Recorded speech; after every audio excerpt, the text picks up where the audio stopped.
Right now, though, it is, of course, everyone's been talking about it, the big summit today at Sandringham that will determine Harry and Meghan's future in the royal family.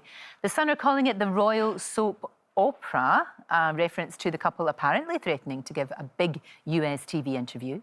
The Mirror has the same story, saying that's the nuclear option if the talks don't go well. Well, the Times says Harry is in turmoil and it would actually be heartbroken if he had to sever all links with his family. Well, royal editor Russell Myers and royal photographer Arthur Edwards, who's known Harry and William since they were kids, join me in just a moment. First, though, let's go to GMB's Ranvir Singh, who's at Sandringham, where the meeting is set to take place. Ranvir, what can we expect today? Well, Prince Charles has jetted in from Oman, where he was meeting the new ruler of that country. Prince William, we understand, may have been staying at Anne Mahal, which was just 6 minutes' drive away from here, and Prince Harry may well be coming in by helicopter. Now, the timing of this summit is thought to be early afternoon, 2-ish perhaps, because, of course, the time difference with North America, and Meghan is expected to phone in to that summit. And the Queen, I understand from some of the staff here, has a drinks reception for the staff who look after Sandringham, the estate here, later on this afternoon. So she has a busy diary, but of course the main thing is this very tense and perhaps unwelcomed meeting that she's having to call. Now, some of the things that will have to be discussed, of course, is the £600,000 price tag on the security, the armed security that Harry, Meghan and Archie receive at the moment. How much of that will the public purse still have to foot the bill for? And especially what will happen when they're in Canada? What kind of protection will they need, and what kind of protection will they pay for by themselves? Also, the tax implications of Harry and Meghan now wanting to earn money commercially outside of the royal purse. What will they do with that? And of course, how many royal engagements will they want to take part in? And I think it's fair to say, from what you were just saying there, that the Queen herself and the rest of the royal family will say that it's better to at least have Harry and Meghan on side in some way and to keep them in the fold rather than have them completely on the outside. Not least, of course, because of the interviews you've just been speaking about. I don't think the royal family would want that sort of tell-all expose in any way. No, indeed they would not. Ranvir, thank you very much indeed. Well, Russell Myers and Arthur Edwards are right here. It's going to be awkward. I think we can safely say it's going to be awkward. Is this all about getting them into line, or is it about compromise? What do we think? Well, both, really. I think that, this is an emergency summit. Harry has been summoned to Sandringham to meet with, obviously, the Queen, Charles and William, and to be a fly on the wall in that meeting would be an absolute, joy, really. I think you're actually seeing the potential monarchy moving in a completely different direction after today. It's a real historic day in modern royal history. It sure is. And Arthur, you've seen these boys growing up today, and clearly there's a massive division between the brothers, which is very, very sad. They're both going to be in the same room today. Do you think that maybe the Queen can talk some sense into both of them? I think so, yeah. I think that's I hope that if that happens today, that'll be the best thing about this meeting, in my view, because those brothers have been so tight for years, very, very close, love each other to death, and what's gone wrong, I don't know, but, you know, the Queen will probably say, sort it out between you now. They need to. They really need to. Yeah. And as we said, Russell, they're scared about this potential interview, and it would seem that they would, because Oprah Winfrey's a friend, that they would actually be interviewed by her. But they're worried about accusations of racism and sexism within the institution. Absolutely. We're not talking about the rest of the UK. No. Because the rest of the UK, sadly, in America has been branded racist. Very much so. But there is a problem. We can't deny that there's not a problem, but I think it's really unfair to sort of say that we're all... Well, this is the issue, but within the institution. Within the institution is particularly worrying and hugely damaging as well. That these claims emerging over the weekend that essentially this is a threat, a veiled threat from Harry and Meghan to say, listen, if we don't get our own way, then this option is on the table for us. And you imagine doing a huge interview, a tell-all interview, warts and all, with someone like Oprah Winfrey, where, to be honest, in America, they're going to be treated with kid gloves and they will be able to say whatever they want, and that could have absolutely catastrophic implications.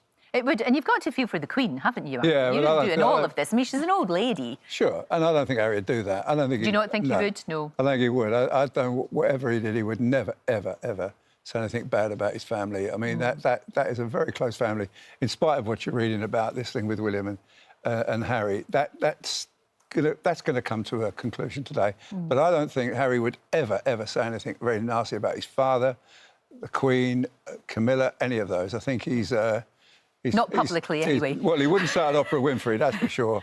And whatever Meghan says, well, fine, well, you know, but Harry would never say a word. I think the very notion that this is even being discussed shows you how desperate the situation is. Now, you've got people in Harry and Meghan's camp actively briefing or speaking to broadcasters about the fact that this is an option. Now, that shows you that the absolute breakdown of all relationships here, and as Arthur rightly said, that the Queen needs to get Harry in there and strong-arm him into saying you need to slow down with all of this. It's got way out of control. Because what's interesting, they were saying they want to be financially independent, and I get that, and I actually applaud them for wanting to do that. But then we had this really uncomfortable piece of tape that has emerged. It was at the premiere of The Lion King, and Harry was talking to the CEO of Disney, Bob Iger. So while Meghan is talking to Beyonce and Jay-Z, Harry is talking to the CEO, and basically, I mean, you have to say it, he's asking for a job for his wife. He's just saying, she's available for bar mitzvahs and whatever, it's a bit like that. I mean, he's effective.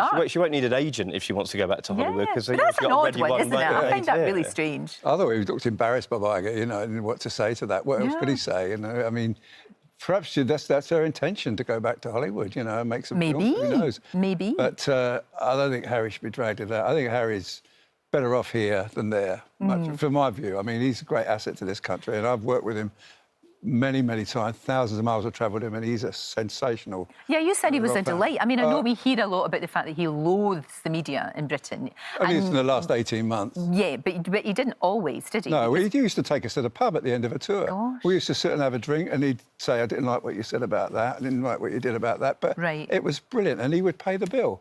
And now he doesn't even talk to us, they don't even look at us, and that's ever since he got married. It's very sad, isn't it? I just think the whole thing's very sad, because I think they were a dynamic couple that could still bring an awful lot to the royal family and all of the causes that they support. You wonder about little Archie and all of this. He has got a title, and Princess Anne did that as well with her kids, but Princess Anne was still in the fold. Yeah. And you do wonder about the implications, don't you, for that wee boy? Well, true, but I think at the end of the day, I think it would be more clear. I think Harry will stay. I don't think he'll go. Right. I think the Queen and the Prince of Wales will make him an offer he can't refuse, and I think he'll stay.